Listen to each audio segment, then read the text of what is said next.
Joining us on the line is Dr. Yonatan Freeman, an international relations expert at the Open University of Israel.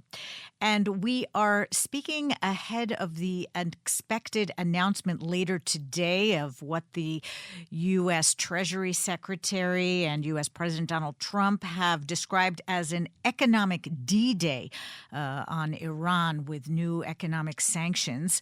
This at the same time as mediating country Pakistan's army chief is to be visiting Iran, apparently with a message from the United States. So what is your assessment of these latest developments? Well, I think we first off have to understand what the measures will be like, to what extent they will be focusing not just on what Iran is buying, but also who's delivering those things that they're buying, giving them capabilities to get things to Iran through the sea, through the land, over the air. And the second part will be what other countries will be joining or will be announcing that they are supporting these measures and will be taking an active part in supporting what the United States wants to focus on when it comes to the economy of Iran and the money and tools that the regime has to continue to fight the United States and Israel. Iran, so far, at least publicly, has been defiant in the face of U.S. economic pressure. What is the status of its economy? Is it feeling the pain? Well, I think from what we've heard and read, I think that the current economy of Iran is in very bad shape, not just with the ability of the regime to focus on making weapons and to try to bring back what has been destroyed during various engagements with Israel and the United States. But I think that also many countries are disengaging from their relations with Iran because they don't want to be hit economically in some way by the United States and others if they continue to trade with Iran. And I think that what will be announced today in the next few days, probably be rolling out all these measures. We'll have to see whether or not some countries stay put and refuse to join these measures, things that maybe they benefit economically from, countries that might be seen as more in the Chinese or Russian camp, taking a kind of adversarial look when it comes to the United States. And on the other hand, we might see countries, specifically those in Europe, which on the one hand were not so proactive when it came to the war in Iran, but on the other hand, they want a good relationship with the United States, and they might take action against their own local companies that continue to do business with Iran in any way possible. It could be even countries that have companies that give them insurance, provide the ability for Iran to get money to their banks, technology of some sort. So there might be some secondary impact in those countries as well. Do you think that the U.S. has that leverage when you're talking about the wider circle of countries that will be affected one way or the other?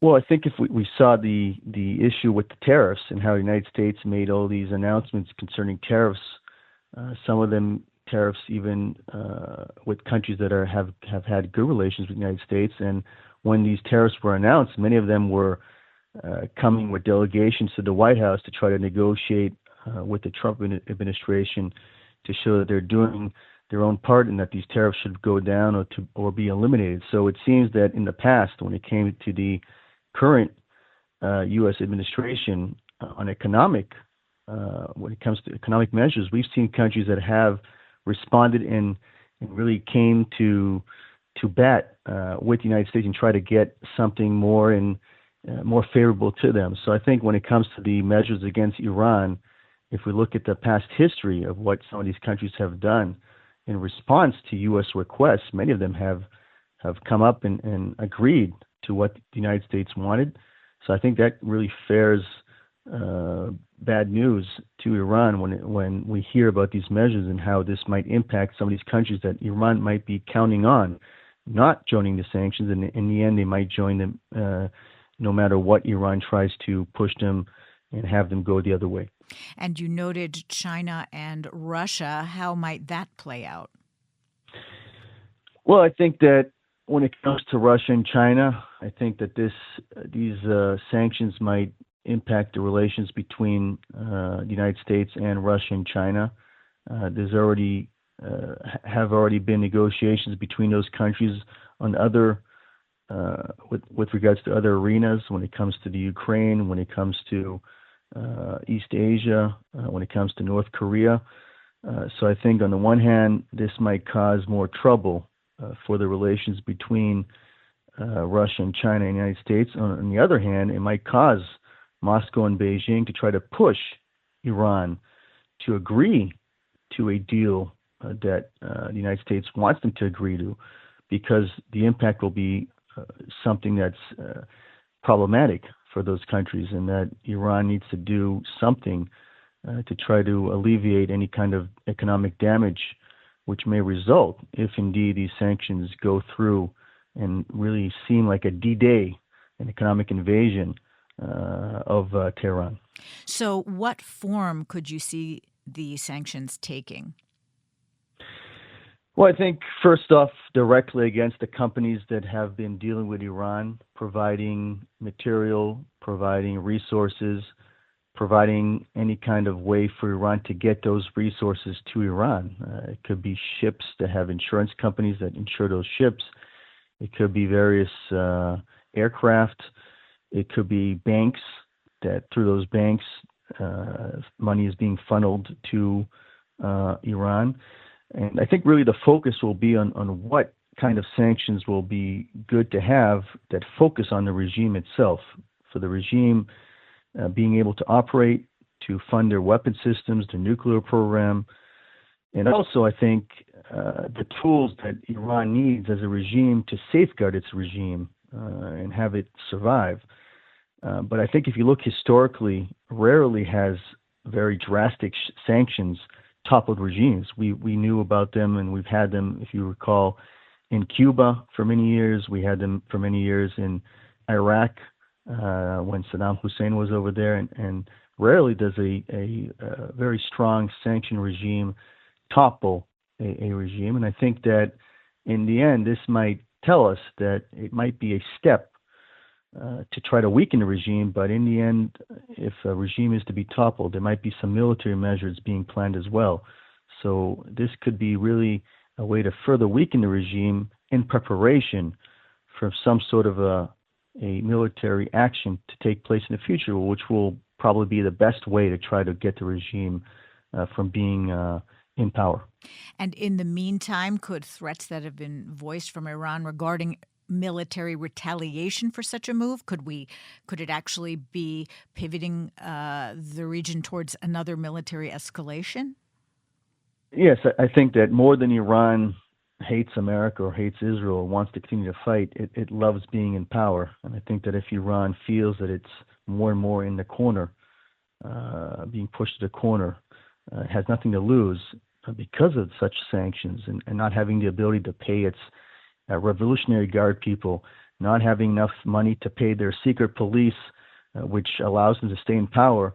This might cause them to be more motivated to, on the one hand, boost their domestic capabilities so they don't have to be dependent on anyone else, but on the other hand, to motivate them to launch military or terrorist attacks or threaten to use those against anyone joining this sanctions program.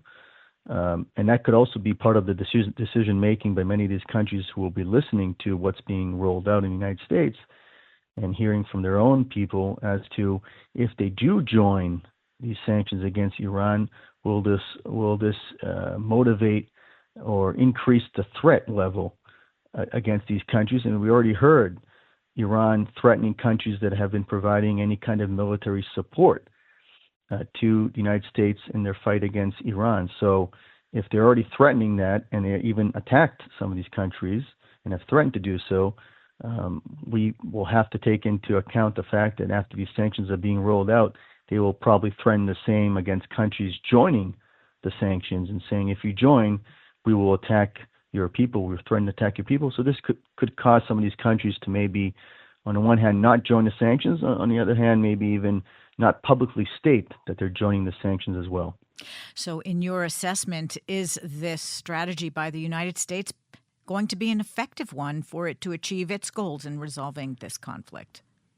I think effective in terms of what the focus is on. If this sanctions program in the end weakens the regime further, makes the regime unable to pay those supporting the regime, to making it unable to replenish all the things that they used up during this war, this will further give the United States and Israel and others the upper hand when it comes to taking military action against in the future, because Iran will be at a weaker position.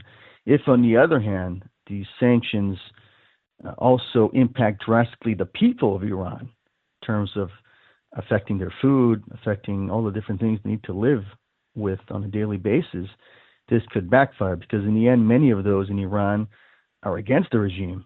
So they have to make sure, as they say, these sanctions are smart and don't impact those who are opposed to Iran, but rather impact those who want to continue the fight in Tehran.